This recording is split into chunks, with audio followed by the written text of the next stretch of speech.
great. How are you doing today, you guys? Thank you so much for stopping by the Black Hole. And if you guys didn't know, Be Great, she dropped a beautiful, bomb-ass song today, y'all.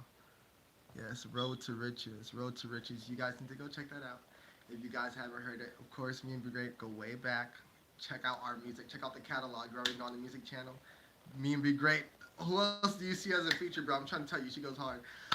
Today is a special episode of At the Board because we're going to be talking about something interesting that I think. And I hope the light here is good. Can you see the board? It's pretty bright. Let me turn this down. I think that's a bit better. Let me turn this down. And I'm sorry, hate doing this. Let me wipe this out, y'all. Okay. I hope that's a little bit better. I think I just messed it up even worse. I hope you guys are doing well. Okay, I think it's a little bit better. Okay. So here we go. So we're talking about photokinesis today. And I thought it was a term that I made up. However, it is an actual term, but the way that I came up with it does match with the term that we have here on Google. I'm going to go ahead and read that for you. So, again, we're talking about photokinesis. So, photokinesis is... Okay, thank you. I got it.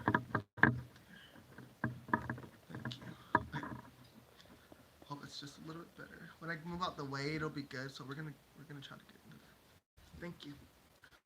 Okay, so biology. The movement of an... Okay, so photokinesis. In biology is the movement of an organism in response to the stimulus of light. So, when we think about...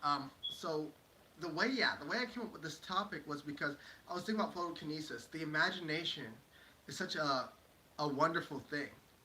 So, when we're looking into the imagination, when we generate these images, how is it that we can generate images with our mind, right? Like, where do they come from? Like, how do they actually show up? It's a part of life. It's an experience that we have. Therefore, it is a real thing. So, how do these images become generated? Where do these images and the imagination come from? And that's how I can. And then we also have this ability to like construct images out of light. And if I told you to think about a pink elephant, right? In your head, you're able to construct the image of a pink elephant. How is this possible? So I said this has to be this movement of light, photokinesis, and our ability to kind of affect that. So in biology, photokinesis is the movement of biology, the movement of an organism in response to the stimulus of light. So the movement of an organism in response to the stimulus of light. And I love this.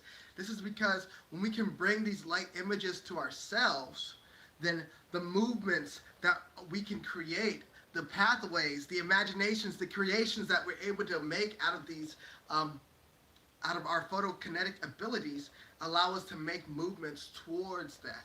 So these beautiful dreams that we have, we really start to gather our light energy, start to gather our energy to create that thing. So photokinesis. And let's go ahead and take a look at the board here and kind of how I thought it would look like if it were to be physically represented. Kind of like where that comes from. So let's just go ahead and meditate on the board a little bit. I'm going to go ahead and tell you about a lot of the things that we see here. So let me go ahead and get on to the... Okay. So photokinesis. Let me see, the board is showing up. Okay, awesome. I have this little thing here. This is basically this, but scaled up. Okay, let me see. We have a question here. So when light takes shape, it somehow tells our brains that we are seeing something, and we are able to describe it. Oops. And we are able... Okay. Sorry. And we're seeing something and we're able to describe what we're seeing and define it. Yes, so a lot of the times we talk about patterns and stuff like that. So these patterns, like the pattern of you recognizing me, is only reason that you can tell that I'm still me today is because my face is still in the same arrangement that it was from yesterday. So the pattern of me being the same being is apparent.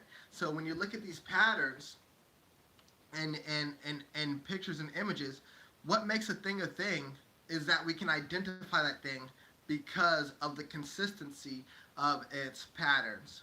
So I talk about the body having integrity. I believe in the body is a perfect example of something that can keep a shape throughout time. So the patterns of it has an integral pattern of at least maintaining, for the most part, because we still grow over time, at least maintaining some type of form. But still, we are beings that can change depending on the stimuli or what we intake and outtake. We can change depending on that. So that's something that we look at too. So to get the object or image of something, we have to have a pattern of recognition of what that thing is. Yeah.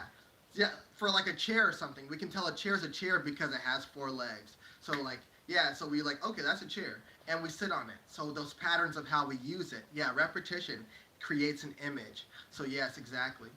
So our brain is able to generate these images because of the repetition of all the different sources from what I call these gates, right? You have our ear gates, our eye gates, our mouth gate, our nose gate, all these different sources. The repetitious patterns create an image of that thing. And the brain kind of recalls these patterns. How it does that is a totally different question. But hopefully we can figure that out, and metaphysics, all sciences try to figure out these questions, but we might get there, especially with this photosynthesis, especially with photokinesis. Maybe there lies some clues into how that's happening. So let's take a look here.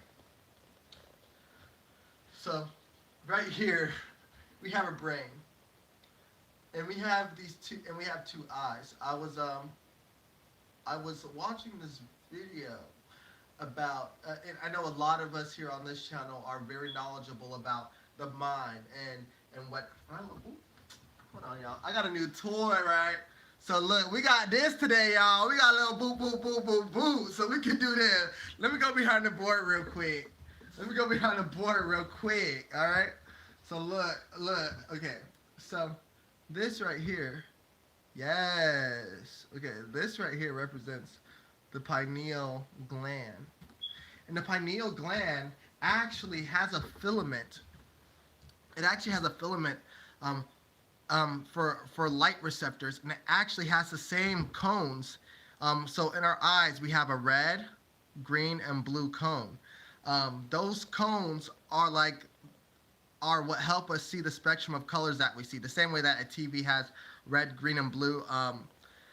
Like LED TVs, they have red, green, and blue light, and the colors that you're seeing are not really those real colors. Yes, thank you. The colors that you're seeing are just a blending of those 3 colors, and then they kind of show you the spectrum. So that's what happens in our eyes. We have 3 cones that allow for those colors. Some animals have up to 16 cones, like shrimp in the ocean. So imagine what colors they're able to see. So we're trying to just at least sense, maybe we can't see it, but we can at least sense these things outside of our colored spectrum. So let's take a look here. This, the pineal gland has a filament for these colors. So when we close our eyes, if we close our eyes for a second, and I understand some of us may have aphantasia, that is the disability to actually see images in the mind, but we still do think thoughts. So even sounds are electromagnetic vibrations. So the same way that there's music, we have analog sounds and we have digital sound. It's still just an electromagnetic vibration. So these sounds, these hums, you can still close your mind and really deeply become attuned to that kind of frequency. So we're looking at this. So the pineal gland actually. Okay, I'm sorry guys. The signal went out or something. It was trying to reconnect. But we're back. Okay. So yes, the pineal gland we were talking about. The pineal gland actually has receptors for those lights. So in the brain, there's actually lots of electromagnetic activity. So my hypothesis is that these actual sparks, the way that they're received through those transmitters, that possibly when they pass through the filaments of the pineal gland, that they kind of can generate these light images. Now the way that we see them, I went into color last time, but I'm waiting for another episode. We're gonna go deeper into that, okay? So I waited for color last time. We're gonna go deeper into that about how we can really start to solidify these images and possibly help ourselves see it better. So we're gonna go into some other topics too. Okay, we're gonna go into some other topics to lead up to that. But yes, right now we're talking about photokinesis. So let's take a look here. So as you can see, the brain has electrons that travel. This is what these blue lines represent. The brain has electrons that will travel through the brain. And actually, if you take a second and you look, I don't know, not everyone has. I don't know if everyone can see this, but what you can even see is your blood vessels. Basically, you can see blood vessels. They also have this thing called um, something migraines. They're called something migraines. They're not like they're called ocular migraines. So even ocular migraines, you can see certain uh, patterns or energies. Basically, they're resonating from a point. So you can actually see that if you look, you can see those kind of like zipping electrons. So it's no doubt that if we were able to close our eyes for a couple hours, like if you walk into a dark room the same way your eyes adjust to that light, if you're closing your eyes for a couple hours to just ingest more light into your system, I'm pretty sure that those images would become more vibrant and clear to us as we're focused on them. Maybe going into the gamma waves of sleep, maybe that's when we're able to see those things more, which is what I was going to go ahead and point out here. So as you can see, we have these electrons that kind of go in. And the body actually does generate an electric field. Do they look like thin little veins when your eyes are closed? Yes, they can look like thin little veins. You can actually see the veins you can see the veins of your actual cornea. So your eyes your eyes are amazing. Trust me. Your eyes are so amazing that they can see a candle lit on a base, like on a football field of like from like fucking like from miles away. Your eyes are able to see the tiniest electron. So your eyes are able to see the tiniest electron as a little sparkle. And it's like when you look up into the sky and you look at a star and you think you see a little sparkle, that could actually be a tiny light sparkle. It is very possible. So these you can actually see those electrons. So it's no doubt that our eyes are able to actually see those images in. So yes, sorry, it went back. It went back out. But yes, no doubt that our mind can kind of recreate those images in a process that I like to call photokinesis. And again, for a conscious being, not an instinctive being, like an animal is what I'd call an instinctive being, only because I've never came across another species like a human that can communicate in the way that we do. There are other animals out there like dolphins are super smart, elephants are super smart, but I'm just talking about in terms of having cell phones in society. That's just a different thing. But as far as conscious beings, as far as we know, we have the ability to kind of imprint these images. And when people talk about projection and stuff like that, this is kind of what I feel like they're meaning. So if I can understand the psychological term projection better, maybe this might be able to help, because what I feel like happens is with this field right here, with this electrical field that our brain generates and our heart actually generates too, it generates an electrical field around our body. I feel like we're actually able to project those light images outwards. So if someone's telling you a really fascinating story and they're activating certain neural pathways as far as what they're telling you. They're activating these pathways and telling the story in a form of photokinesis to kind of project to you the same image in terms of the vibration and frequency that the story is being told, to give you that exact image, if spoken in such a form. So think about that. Really think about that. The kind of things that generate electricity around us, that communicate to us, what does that stimuli cause us to do? Photokinesis, what does that stimuli cause us to do? That's a very important question to ask right there. Oh man, this is a good one today. This is a great one today, you guys. I hope you guys are enjoying this. So yeah, I have these green dots here, basically. These are kind of like ideas outside the sphere that kind of like, and we have the external stimuli. So basically, these are like just the stimuli that you'll intake and that you revert and that you'll output. Again, we talked about how those waves kind of go in and come out of our mind. Let me see. Imagery words that are used as a tool to perceive what someone. Imagery words that are used as a tool to perceive what someone is saying or describing. Yes. Imagery words. Yes, exactly. So yeah, when I said that pink elephant, you probably thought of the elephant in your own way and as pink as it was, and I wasn't too specific in my energetic interpretation of it. So it activated some pathways, but not all pathways. So in what ways do we activate certain pathways through the mediums that we use to communicate?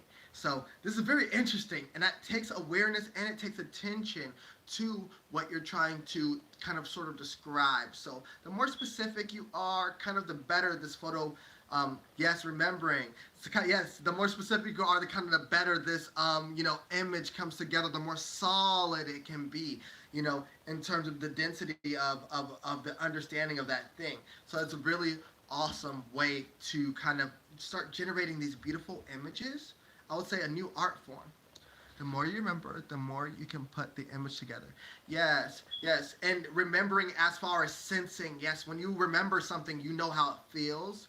You know what it smells like. You know how it tastes. You know how it made you feel. You know all the different aspects of it. And that helps you put that image together so much more better. A lot of times with our loved ones, remember the smell of their perfume or clothes. You remember the smell of the food that so there's different ways that our mind is able to put together beautiful images, and we can use that to create a wonderful world. So like these things that make us feel good, that also activates the feel good portion of the mind. So when we're able to put out those feel good feelings and we can receive those back, it's a beautiful transmission of energy. So we got to really see what things are transmitting energies that are not good for our environments, I'll call them. Because yes, negative energies can come from all ways, but reducing that is sort of what we're trying to see about. So reducing that effect is sort of what we're looking at. So and how to generate these images ourselves too, so we have power over that situation. So we don't always have to if we know how to generate images, then that means we don't have to stand for if someone is generating a negative image. We understand what's happening. So that means we have more power over our situation. So this is a good thing. This is a good thing. So yes, again, these photo receivers and how light is coming into the brain and how we send out these images as well. Projection being all the stimuli that you have taken and you're spitting it back out basically. A lot of that just comes with the resonance frequency. So if we talk about those octaves, if you're standing on the same octave with someone, that's straight or whatever, but if you're talking about resonance frequencies and then you happen to jump a resonance frequency, it doesn't matter what you say at a certain point. Everything is going to be felt through that resonance frequency unless they're on that same resonance frequency. It doesn't matter what you say at that point. So we're really looking at that, but we're also trying to bring each other, we're grabbing each other's hands and lifting each other up to this beautiful platform to where we can just add a little bit more beauty and abundance, especially to this world that we have today, because it's a crazy world out here, and it's in flames. I'm here, in flames. Let's add a little beautiful bit. Let's add a splash of fucking color to that. A splash of beauty to that. So let's make it happen, you guys. Photokinesis. So again, what do you think about that? Images being generated by the mind, and images being generated by electrons in the mind that we can kind of sort of project. We use that word, but I don't think it's a negative thing. I think it's just an ability. I think this projection is really photokinesis. This thing that we call projecting is just photokinesis. So it's up to us to say, we're not being projected against, we're more being presented. So we got to see what we're being presented and how to use that to, again, people can present good offers or bad offers. It's up to us to kind of take that. I'm playing with the light over here. It's up for us to kind of take that and see what we can do with that. So that's just photokinesis for you. Alright, you guys, I hope you guys enjoyed today's video. It's really crazy. Again, Monday on Metaphysics 101, we're going into geometry. So that's going to be a fun one. We're going to talk about these crazy shapes, and maybe we're going to talk about shapes in different dimensions. Who knows? But you guys, I hope you have a good one. Thank you so much for stopping by the Black Hole OG Vibe. Alright, bye.